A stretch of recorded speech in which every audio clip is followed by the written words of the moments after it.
자, 오늘 말씀은 부활 정말 사실인가? 라는 제목으로 말씀을 드립니다. 자, 여러분 이순신 장군 다 아시죠? 자, 이순신 장군 모르는 사람은 간첩입니다. 자, 이순신 장군은 수많은 승리를 거두었습니다. 여러분 이순신 장군이 거둔 승리 중에 가장 기억에 남는 것, 많은 분들이 이야기하는 승리는 어떤 승리일까요? 한산도 대첩입니다. 자, 한산도 대첩, 일본의 수군들을 한산도로 유인해서 거기서 공격해서 승리한 것이 한산도 대첩입니다. 만약에 어떤 사람이 그 한산도 대첩 그 거짓입니다, 그 사실이 아닙니다 라고 이야기를 한다면 여러분은 뭐라고 하시겠습니까? 그거 사실이에요 라고 할 것입니다. 그러면 그분이 그런 이야기 하겠죠. 왜 그것이 사실이죠? 어떻게 그게 사실이죠? 라고 물을 것입니다. 그러면 뭐라고 대답을 하면 될까요? 기록에 남겨져 있습니다. 여러분 어느 기록에 있을까요? 난중일기 그리고 조선 왕조실록, 거기에 이 기록이 있습니다. 자, 이야기를 하면 상대방은 아이고 제가 몰랐네요, 죄송합니다 라고 도망을 갈 것입니다. 여러분 부활은요, 많은 사람들이 부활은 허구다, 사실이 아니다 라고 이야기를 합니다.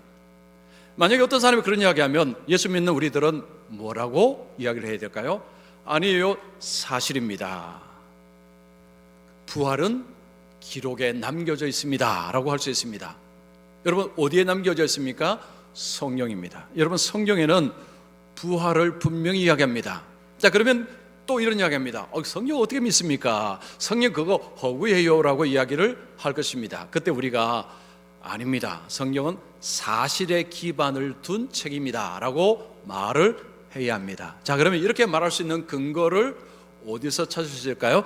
자, 여러분 누가복음 1장 1절 2절 말씀 설교로 되어 있습니다. 우리 큰 소리로 읽습니다. 시작.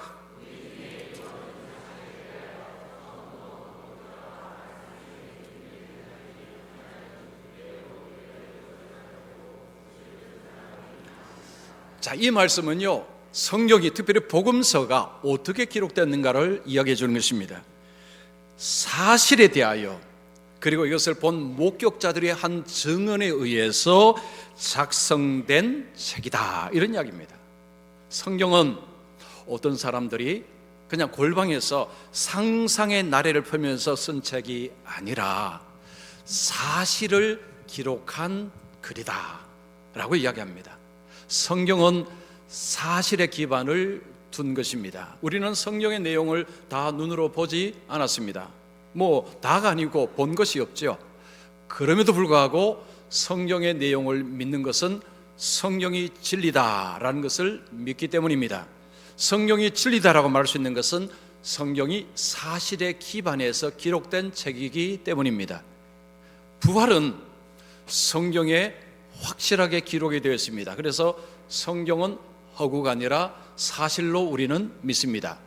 그러면 성경에 부활을 어떻게 기록을 하고 있을까요? 자, 오늘 본문에서 우리는 성경에서 부활을 어떻게 기록하고 있는지 이걸 보게 되면 성경에서 말하는 부활이 진짜구나라는 것을 알 수가 있습니다.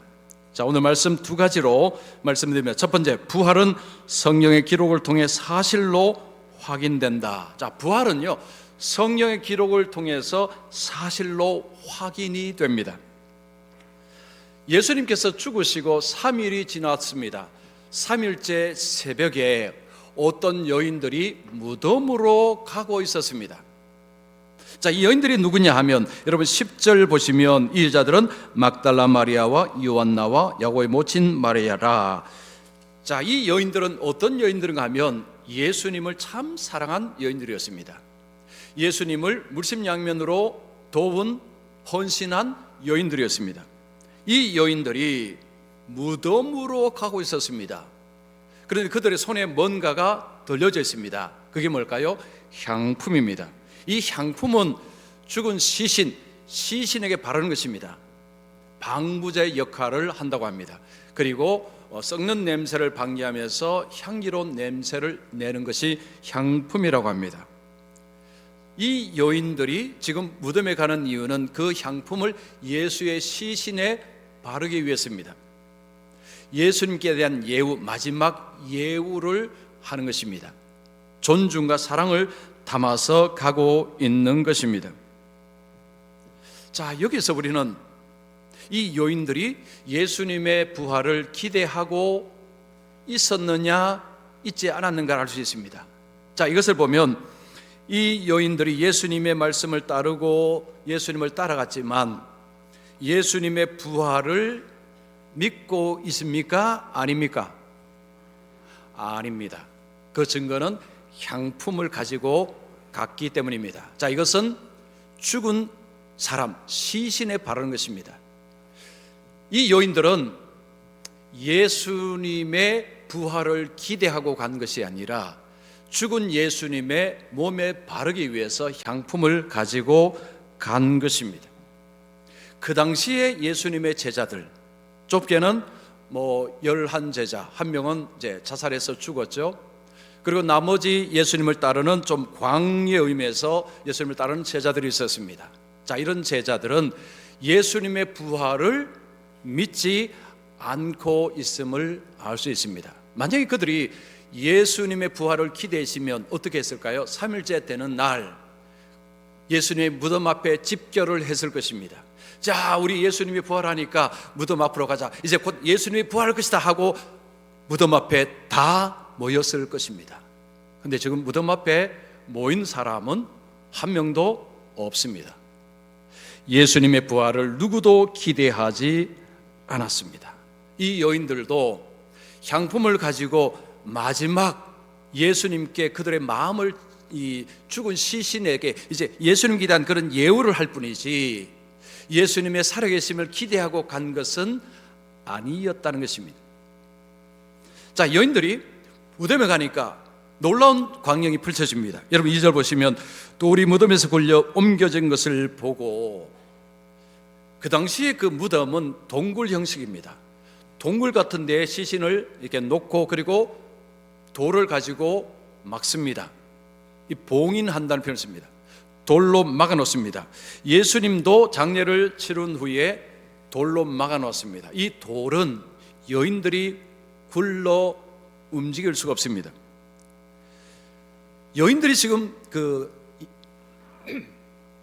무덤에 갈 때에 사실은 우리가 무덤에 가서 예수님 시신 이걸 발라야 되는데 근데 그 돌을 어떻게 굴리지? 라는 걱정을 가지고 있었을 것입니다. 그런데도 여인들은 무덤으로 갔습니다. 여러분 우리가 살다가 이걸 뭔가를 해야 되겠는데 주위 사람들이 다 말립니다. 그거 하면 안 돼, 해봤자 소용없어 라고 이야기를 할 때가 있습니다. 그리고 마음속에 이거는 왠지 안 될 것 같은데 라고 해서 지리짐작으로 포기하는 일들이 있습니다. 근데 중요한 것은요, 일단 가보는 것입니다. 일단 해보는 것입니다. 우리가 하기 전에는 사실은 잘 모르는 경우가 많습니다. 일단은 우리 학생들 나중에 뭔가를 목표를 삼았는데 주위 사람들이 반대하고 내 마음속에도 이거 하면 안 될 것 같은데 라고 지레짐작으로 포기하지 마십시오. 막상 해보면 갑자기 문이 열려지는 경우가 있습니다. 지금 바로 딱 그 경우입니다. 지금 돌로 무덤이 딱 이렇게 막혀져 있어야 되는데 가니까 이게 열려져 있었던 것입니다. 3절에 들어가니 주 예수의 시체가 보이지 아니하더라. 자, 여인들이 이제 이 돌이 굴려져 있으니까 그 안으로 들어갑니다. 들어가서 보니까 시신이 없습니다. 시신 어디 갔죠? 시신 어디 간 것입니까? 여러분, 예수님의 부활의 강력한 증거가 뭐냐면 시신이 사라졌다는 것입니다. 시신이 없다는 거죠. 이것이 예수님의 부활을 이야기하는 강력한 증거입니다. 제자들이 예수님의 부활을 이야기할 때에 만약에 예수님의 시신이 동굴에 있었다면 유대 종교 지도자들과 로마의 정치인들이 그 시신을 찾아서 증거물로 내세울 것입니다. 봐라, 이거 시신이지 않느냐, 예수님의 부활은 거짓말이다 라고 했을 것입니다. 그런데 그들은 찾을 수 없었습니다. 여러분 12절에 보면 베드로가 나중에 동굴에 가보니까 세마포만 있었다는 거죠. 세마포는 죽은 시신을 이렇게 감싸는 것입니다. 세마포는 있는데 몸은 없습니다. 이 여인들이 지금 이 동굴 안에 들어가서 보니까 세마포는 있는데 예수님의 몸은 보이지 아니했습니다. 성경은 없는 사실을 미화하는 책이 아닙니다. 많은 분들이 예수님의 부활을 성경이 미화했다고 이야기합니다. 만약에 그랬다면 여인을 목격자라고 성경이 말하지 않았을 것입니다. 자, 지금 여인들은요, 예수님의 부활을 처음으로 목격한 자들입니다. 그 당시에는 여인들의 증언은 가치가 없었습니다. 법정에서 여인들이 아무리 이 법정적으로 내가 뭘 봤습니다라고 해도 그 효과가 없었습니다. 그 무시당했습니다. 그런데 성경은 여인들이 이 부활을 처음으로 목격했다라고 이야기합니다. 만약에 성경이 미화를 하려면 남자 제자들을 끼워넣으면 됩니다. 베드로와 요한이 가서 봤더라 이러면 말이 먹힌다는 거죠. 그런데 여인들이 봤더라, 누구도 안 믿어준다는 것입니다. 그런데 성경은 이렇게 썼다는 거죠. 뭘 의미할까요? 성경은 과장되게 미화하지 않았다는 것입니다. 있는 사실 그대로를 기록을 했다는 것입니다. 자, 설교 노트 밑에 보시면 이 N.T. 라이트라는 사람은요, 아주 유명한 신학자입니다. 자, 우리 같이 한번 읽어보겠습니다. 만약 1세기에 누군가 기독교를 전파하기 위해 부활 이야기를 만들어냈다면 절대로 여인들을 첫 번째 목격자로 내세우지 않았을 것이다. 왜냐하면 당시 유대 사회에서 여성의 증언은 법정에서 증거로 인정되지 않았기 때문이다. 자, 이것을 보게 되면 성경은 부활을 사실로 기록한 것이지 제자들이 이런 부활이 있었으면 좋겠다라는 상상에서 성경이 기록된 것이 아님을 알 수가 있습니다. 자, 여인들이 시신이 없는 것을 보고 근심을 합니다. 이 근심한다는 것을 통해서 여인들은 예수님의 부활을 기대하고 있지 않음을 우리는 알 수가 있습니다. 자, 여인들이 근심할 때에 그때 옆에 두 사람이 있습니다. 근데 두 사람이 사실은 천사입니다. 찬란한 옷을 입은 두 사람이, 자, 그런데 두 사람이라고 표현합니다. 이것은요, 법정에서 두 사람이 서면 어떤 주장이 사실로 확정이 됩니다. 그래서 성경은 두 사람이라는 표현을 통해서 이 사건 자체가 사실이다라는 것을 이야기를 하는 것입니다. 여자들이 두려워 얼굴을 땅에 대니 두 사람이 이르되 어찌하여 살아있는 자를 죽은 자 가운데서 찾느냐. 저기 중요한 표현은 살아있는 자라는 표현입니다. 천사들은 예수님을 어떻게 표현합니까? 살아있는 자라고 표현합니다. 살아있는 자를 지금 왜 죽은 자들 가운데서 찾느냐라고 이야기하는 것입니다. 쉽게 말하면요, 여러분이 저를 찾으려면 교회로 와야 되는데 공동묘지로 가시는 것입니다. 김원노 목사를 찾으러 공동묘지에 가자, 이런 말입니다. 예수님은 살아계시는데 왜 묘지에서 와서 찾느냐, 이런 이야기입니다. 천사는 예수님은 여기 계시지 않고 살아나셨느니라. 천사는 분명히 이야기합니다. 지금 시신이 눈앞에 보지 않습니다. 천사는 설명하는 거죠. 예수님은 살아나셨다라고 이야기합니다. 오늘날 많은 사람들은 예수님을 죽은 자의 범주에 두고 있습니다. 2000년 전에 살다가 죽은 사람, 예수님을 다 좋게 이야기합니다. 훌륭한 교사요, 훌륭한 리더요, 훌륭한 교사 선생이요, 하여튼 좋은 수식어를 많이 붙입니다. 니체 같은 사람은요, 반기독교적인 사람인데 이 사람은 예수만큼은 칭찬했습니다. 뭐라고 했느냐면 말과 삶이 일치한 사람, 역사 속에 이런 인물은 딱 한 명밖에 없었다. 그 사람이 예수다라고 했습니다. 저는 니체를 별로 좋아하지 않습니다. 그런데 그 말은 좋아합니다.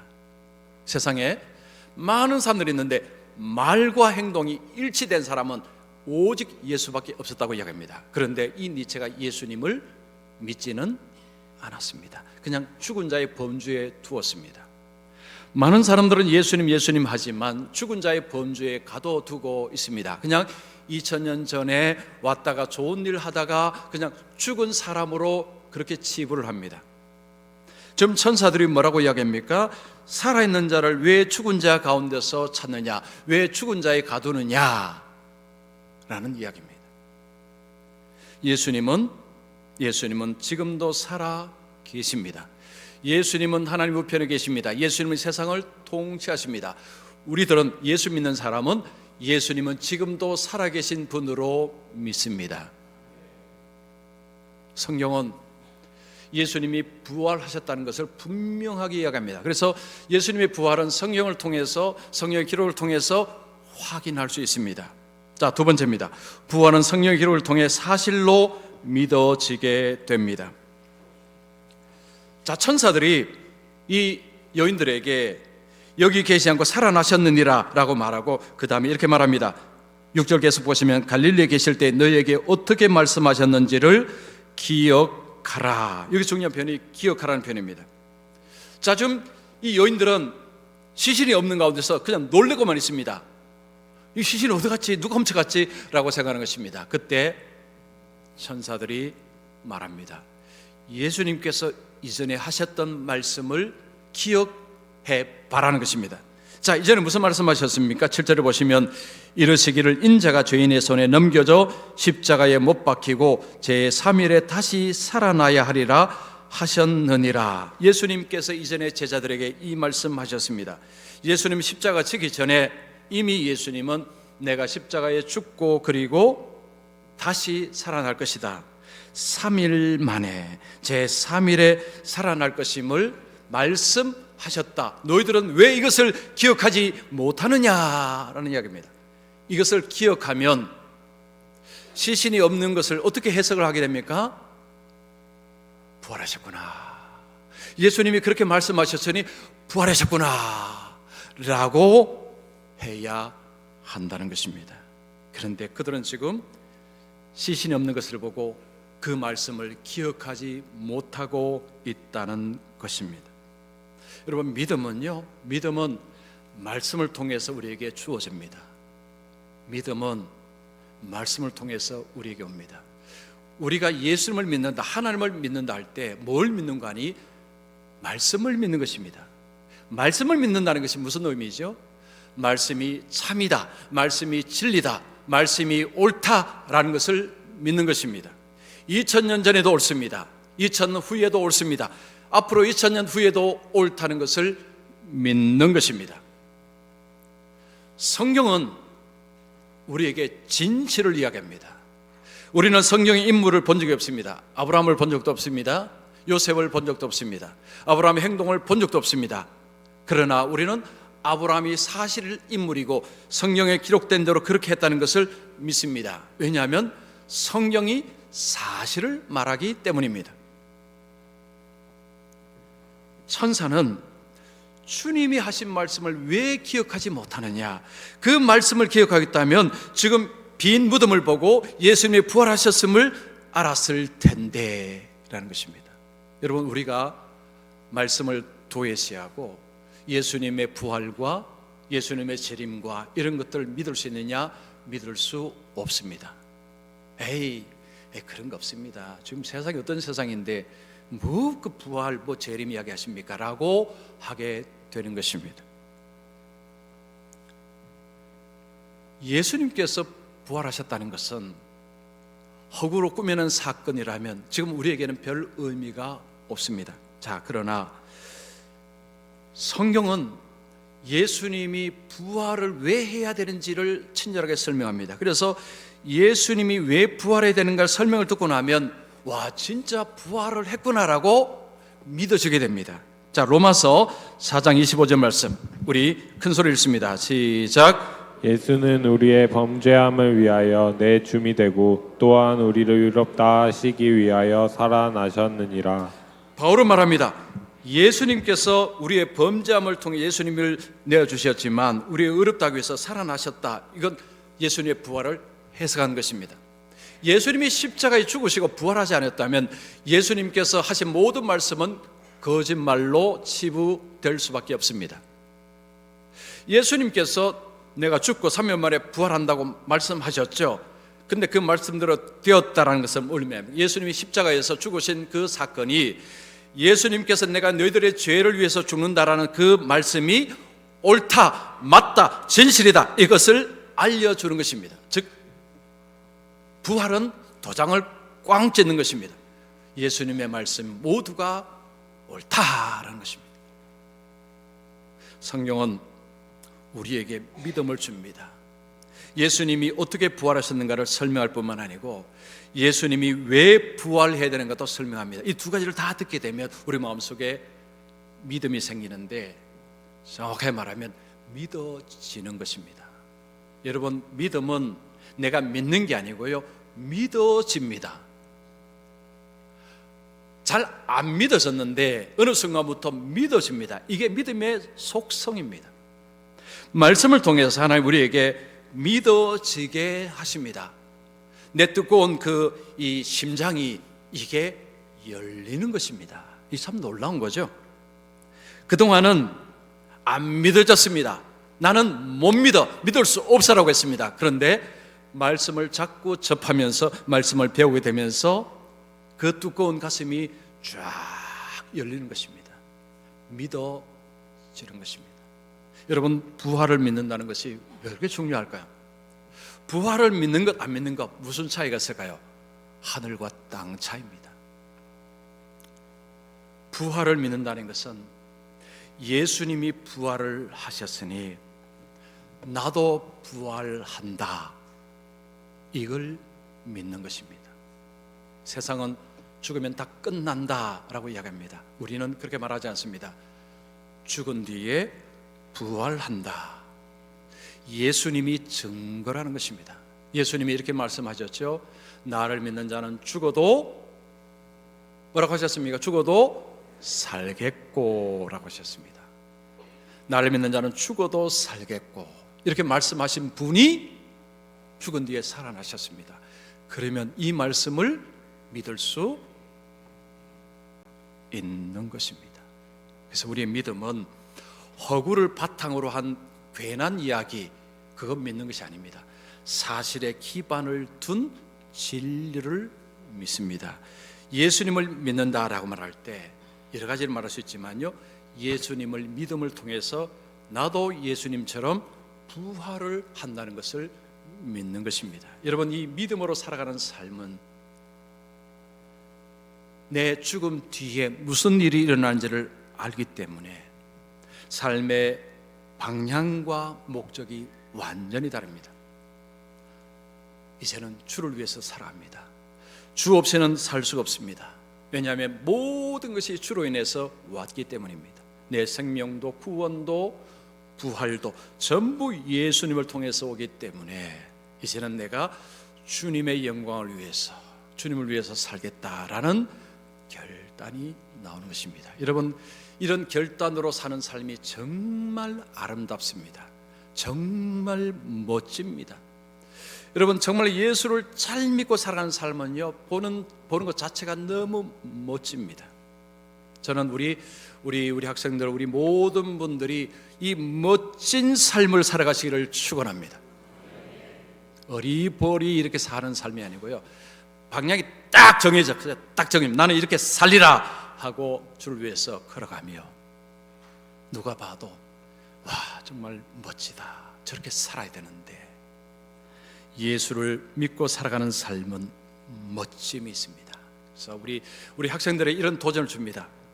예수 믿고 살아가면 인생이 멋지다, 인생이 다르다라는 말씀을 드리고, 우리 모든 분들에게도 이제 남은 삶 주를 위해 사십시오. 주의 영광 위해 사십시오. 하하, 아하, 다시 합니다. 자, 우리 모든 분들은 주를 위해 살아가시기를 축원합니다. 이렇게 사시면 미래가 확 열립니다. 그래서 우리 오늘 부활주일에 오신 우리 모든 분들에게 미래는 예수님이 부활하신 것처럼 활짝 열림으로 두려움과 걱정으로 미래를 살아가는 것이 아니라 평안과 기쁨으로 살아가시는 우리 모두가 되시기를 축원합니다.